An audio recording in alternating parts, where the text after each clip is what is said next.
Hello,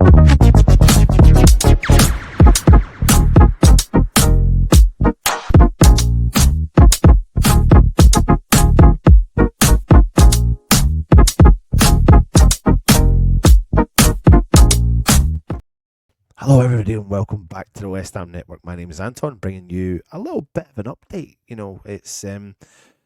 It's maybe what some fans expect, but maybe what some fans do not want to hear. But rumours are starting to grow, and they're rife. And obviously, with the news yesterday that broke about the change to the transfer window, that there's going to be that earlier window from the 1st of June to the 10th of June before there's a break before it comes back again later on in June all the way through to September. But the rumours are rife stating that Mohamed Kudus could be interested in a move to Saudi Arabia. Now, other players, young players, have jumped ship. Let's not think that far back, but let's look at John Duran. Left Aston Villa in his prime. And is gone for £70 million. So Aston Villa sold their asset, made a fortune. He wasn't playing every week, but he was coming on as a substitute, and he was an impact substitute. Obviously, West Ham really signed the player. They've made a humongous profit off of the player, and he's now went and gained himself £17 million a year, generational wealth. And with those kind of numbers, you cannot fault players turning their heads.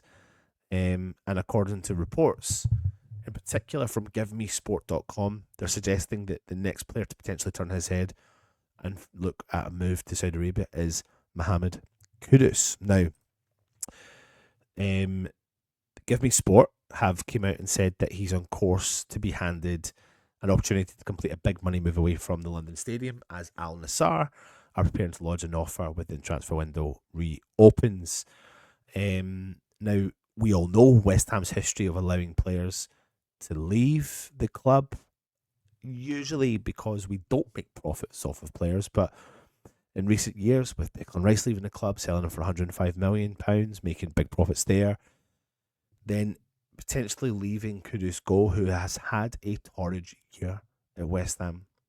Torrid. Like, I've never seen a monumental fall of a player, so much so than Mohamed Kudus. And he's one of my favourite players. And I don't think it's him. I think it's just what's gone on at West Ham. But signing him for £38 million from Ajax, I've never felt so excited in more recent years about bringing a player into the club. And now we're looking at the potential prospect of selling him with his release clause of £85 million. And if we do sell him, that, we make a huge profit. And that potentially gives the man in charge and, who's got his hands on the wheel, Potter, who potentially could sanction the deal because he'll be left with money. And I think it would be really tough for West Ham to turn down an offer of that monumental price, because that would give Potter the opportunity to go into the transfer market and bring in exactly what he is looking for. £85 million is something we can't shy away from.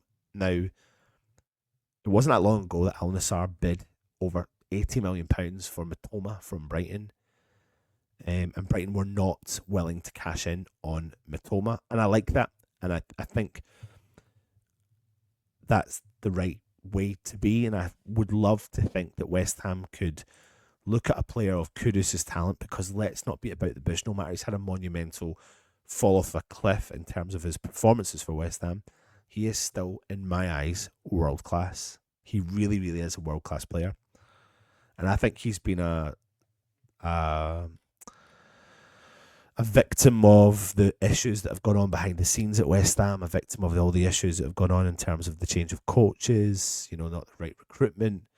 And he's really been impacted and felt that impact. And I think we all knew that when you bring in the quality of player like a Kudus, that and even so much so, even like a Paquetá, even though Paquetá's not gone, but the only reason he's not gone is because of the situation he's in. And if he wasn't in that situation, he would have been gone and we'd have made a big profit on him. But we know that we have to utilise those players for that moment, and we have to do something if we're going to be able to maintain keeping this quality of player. Rumours were rife suggesting that West Ham rejected a verbal offer for Kudus last month, especially because Potter did not have much time at all to recruit a direct replacement. And of course, he struggled to find form. And apparently he's open to a move away. But, I mean, can we really fault him when it comes down to generational wealth? Just looking at John Duran, £17 million a year. The players just got generational wealth implicitly, instantly. And Kudus can do so much good work. We know how much work he puts into Ghana and making sure people get opportunities that don't normally get opportunities. Kudus is a player that I would hate to see leave West Ham, but maybe he's just a victim of the issues that have gone on. West Ham's decision over Kudus is likely to come down whether or not, for a few reasons, he's willing to move to Saudi Arabia, he's wanting to move to Al Nassr, and whether or not he wants to stick around in the Premier League and be given an opportunity. Because let's not beat about the bush, we know clubs in the Premier League will be interested in a player of Kudus' talent. But other rumours are stating that West Ham are not willing to look at offers unless they're over £100 million. Now, even though he's got the release clause, West Ham can still play silly buggers when it comes to this deal.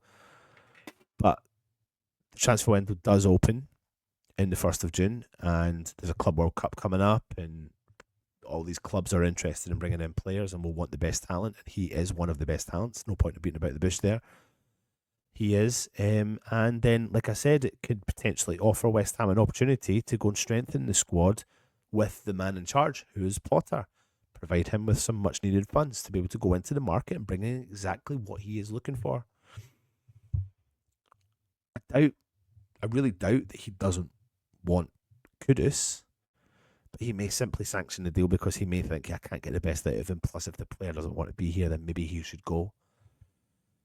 I pride myself in sticking by players sometimes, and will always hold my hand up if I think that they've overstepped the mark or done something wrong.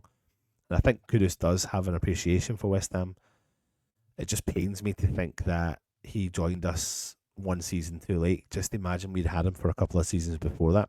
Just imagine we'd had prime Kudus with a prime Rice and a prime Paquetá and simply a striker who could score goals. What could have been. What could have been. So let me know your thoughts. What do you do? Would you sell Kudus? Forget where he's going, but would you sell Kudus? £85 million is a lot of money. Think about the bigger picture. I know this season hasn't been great, but think about every other opportunity he has provided to West Ham. And do you agree with me on whether or not you think he's a victim of West Ham's decision making in terms of the boss, the coach, the ownership at West Ham?